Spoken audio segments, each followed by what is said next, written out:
Good evening. Welcome to Eco News, bringing you the latest updates from the world. I'm Hannah, And Daniel, your newscasters for today. Our top story today are microeconomics problem among students. We will discuss about how much does the students nowadays spend their money weekly since we are having inflation crisis. thank you, Hannah. The definition of inflation. The rate at which prices for goods and services generally increase, decreasing purchasing power, is known as inflation. Inflation in Malaysia is the measurement of the increase in price of a set of products and services over a given time period, usually a year. Different types of inflation. Demand pull inflation. It happens when there is a greater demand than supply for goods and services, typically during times of rapid economic expansion when firms and consumers have greater disposable income.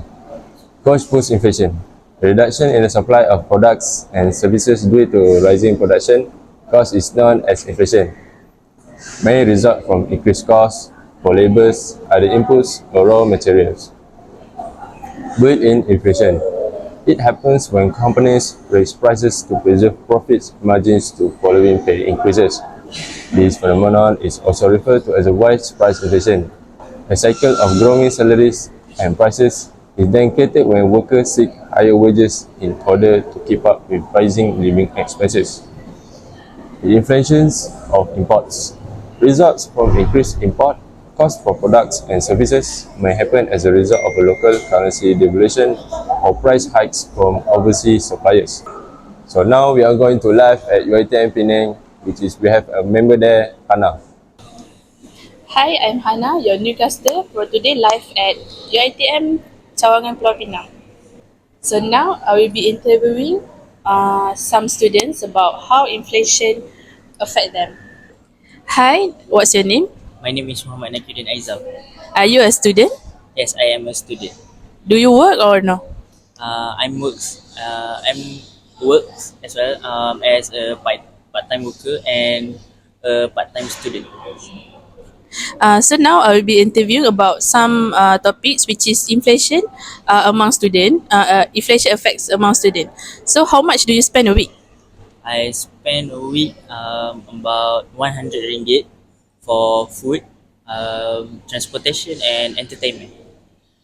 As a student yourself, how this inflation rate in Malaysia affect you? Um, it's quite what we call difference between pandemic and right now that we are not having online class and we already have a hybrid class which is a face to face. And then about the inflation, it's quite affect the student because to eat and then also about the transportation and also the entertainment which is quite important to a student. Maybe the government should consider to reduce a bit the inflation for us as a student not to be too affected with the inflation. Do you know about financial aid?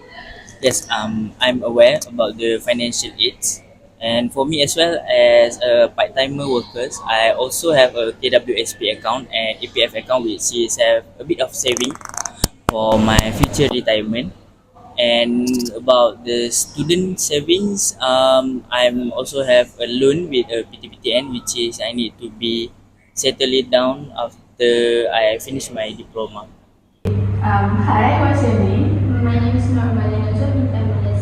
I am a student from UiTM Matapau in course food service management. I see. How much do you spend a week?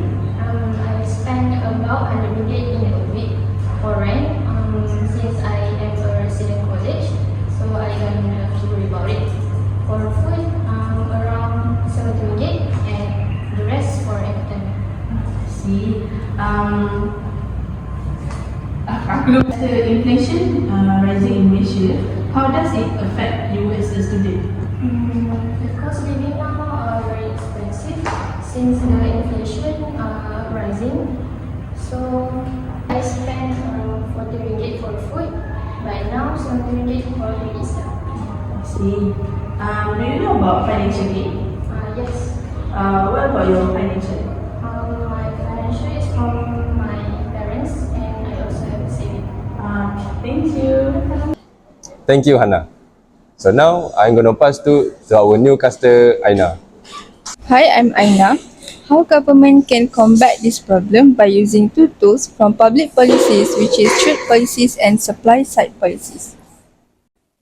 Trade policies. In some countries, retail prices are kept artificially high because of the effects of import tariffs and import quotas. One policy option for a government might involve gradually lower import tariff, perhaps as part of a wider trade agreement with other countries.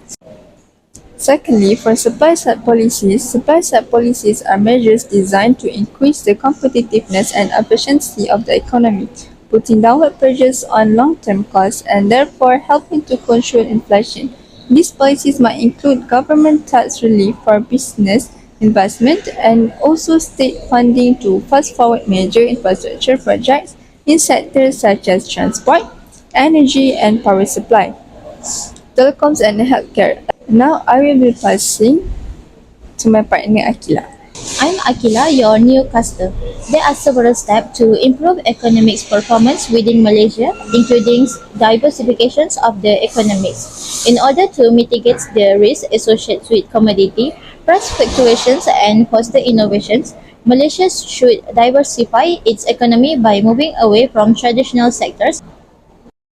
Second one is enhancing education and skill development. To ensure that the workforce has a skill required for a contemporary economics, investment in education and skill developments are essential. The third one is boosting infrastructure development. Infrastructure need to continuously invested in. This includes digital infrastructure. Malaysia inflation rate today was 1.8%, rising from 1.5% from 2023. It was hard for all the residents in Malaysia, especially for students like us.